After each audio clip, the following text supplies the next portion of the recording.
এই কালচারটা থেকে আমাদের বের হয়ে আসার জন্য আমাদের একটা চক্রের বিরুদ্ধে ফাইট করতে হবে। তো এই মিডিয়া মাফিয়া বলি, ব্যাংক মাফিয়া বলি, বিজনেস মাফিয়া বলি, আপনাদের উপর একটা চাপিয়ে দেওয়া হবে, শোষক রূপে আবির্ভূত হবে। এখানে বড় বড় কিছু বিজনেসম্যান আছেন, তাদের সাথে যেই রাজনৈতিক দলই আসুক না কেন, সেই রাজনৈতিক দলের একটা সুন্দর নেগোসিয়েশন হয়ে যায়। এরপরে সেই বিজনেসম্যানরা ধীরে ধীরে বিজনেস মাফিয়া হয়ে ওঠে। তাদের কিছু মিডিয়া হাউস থাকে, তারা ধীরে ধীরে মিডিয়া মাফিয়া হয়ে ওঠে। এরপরে তাদের কিছু ব্যাংক হয়, ধীরে ধীরে তারা ব্যাংক মাফিয়া হয়ে ওঠে।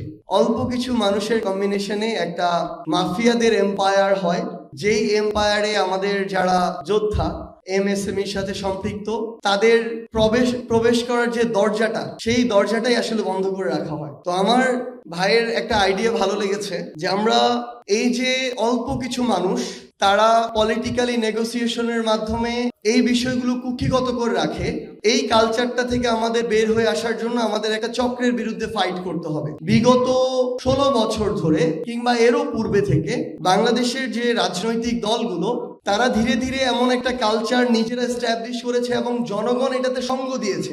একদম আলাদা করে ফেলা যাবে না, সবাই সাধু নয়, জনগণ ওই কালচারটাকে সঙ্গ দিয়েছে। আজকে যে কোনো একটা আসনে আমরা দেখেছি আওয়ামী লীগের সময়ে তাদের একজন সংসদ সদস্য নির্বাচিত হতে শত কোটি টাকা খরচ করেছে। তো এই শত কোটি টাকা একজন এমপির পক্ষ থেকে বৈধভাবে আজীবনও উপার্জন করা সম্ভব নয়। আর আমরা আমাদের জায়গা থেকে দেখেছি জনগণও তাদেরকে অর্থের বিনিময়ে বিভিন্নভাবে প্রভাবিত করে ভোটকে প্রভাবিত করা হয়েছে নির্বাচনগুলোতে। সো জনগণও ভোটের সময়ও অর্থের দ্বারা প্রভাবিত হয়েছে। তাহলে আলটিমেটলি এখানে যে বিষয়টা দাঁড়িয়েছে, এই অর্থ দ্বারা জনগণকে প্রভাবিত করা যায়। রাজনীতিবিদদের অর্থ প্রয়োজন, এস্টাবলিশমেন্টের সাথে ফাইট করার জন্য অর্থ প্রয়োজন, এবং এই অর্থের জন্য তারা আবার বিজনেসম্যানদের সাথে বিভিন্ন অনৈতিক ইলিগাল নেগোসিয়েশনের মধ্যে হাত মিলিয়েছে। এবং এই রাজনীতিবিদরা সরকারের টেন্ডার থেকে শুরু করে যত বিজনেস অপরচুনিটি আছে, এগুলো একদম ইলিগালি অযৌক্তিক ভাবে কিছু মানুষের মধ্যে কুক্ষিগত করে ফেলেছে। সকল সুযোগ সুবিধা ওই অল্প কিছু মানুষের মধ্যে গিয়েছে। এরকম একটা আমরা আমাদের জায়গা থেকে চক্র দেখেছি। তারা পাওয়ার যোগ্য হোক আর না হোক, তারাই পাবে। আমরা দেখেছি চট্টগ্রাম বন্দর দুই একটা নামের মধ্যে সীমাবদ্ধ। আমরা দেখেছি ঢাকার যে বিজনেস হাব, কিংবা আপনি যদি দেখেন ব্যাংক যেগুলো রয়েছে, আপনি যদি দেখেন মিডিয়া যেগুলো রয়েছে, অল্প কিছু মানুষের হাতে এগুলো কুক্ষিগত। তো এই মিডিয়া মাফিয়া বলি, ব্যাংক মাফিয়া বলি, বিজনেস মাফিয়া বলি, যারা আসলে বিভিন্ন ক্ষেত্রে আমার এমএসএমইর সহযোদ্ধাদের প্রতিবন্ধকতা হয়ে দাঁড়ায়, তাদেরকে বা তাদের এই প্রতিবন্ধকতা মোকাবেলা করার জন্য আমাদের মনে হয়েছে যে আপনাদেরও আসলে ইউনাইটেড এমএসএমই একটা মাফিয়া গ্রুপ হওয়া দরকার। এটা নেগেটিভ অর্থে না, এটা একদম পজিটিভ অর্থে, যে তারা ডিরেক্টলি আর ইনডিরেক্টলি কিন্তু আপনাদের উপর নির্ভরশীল।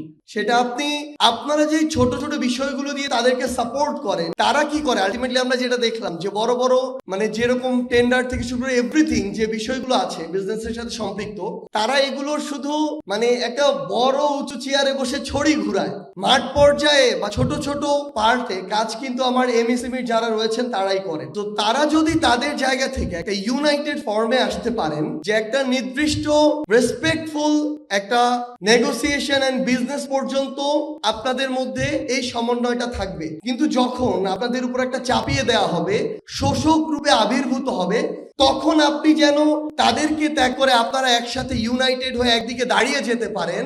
এবং যখন আপনারা দাঁড়িয়ে যাবেন, যে কোনো শোষক যত বড় মাফিয়াই হোক না কেন, তাদের যে পতন শেখ হাসিনার মতোই আবশ্যক, সেটা কিন্তু ইতিমধ্যে প্রমাণিত হয়েছে। তো আপনাদের কাছে আপনাদের এই যে বিষয়গুলো, আমাদের মনে হয়েছে এই প্রত্যেকটি বিষয়, আমার ছোট্ট অভিজ্ঞতা থেকে, এগুলো বাংলাদেশের যে রাষ্ট্র কাঠামো, রাজনীতি, পলিসি, ব্যুরোক্রেসি থেকে শুরু করে এই কাঠামোগুলোর সাথে একটা ফুড চেইন বা ফুড ওয়েবের মতো একটা চক্রে আবদ্ধ।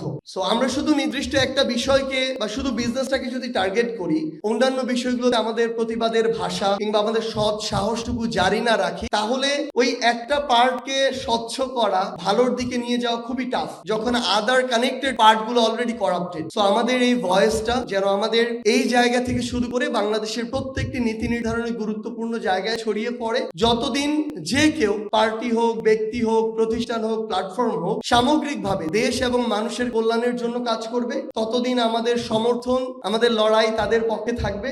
আর যদি কেউ এই নীতি, নৈতিকতা, আদর্শ থেকে বিচ্যুত হয়, তাহলে তাদের সাথে আমরা আর আমাদের কোনো সঙ্গ দেওয়ার প্রয়োজন বোধ করবো না।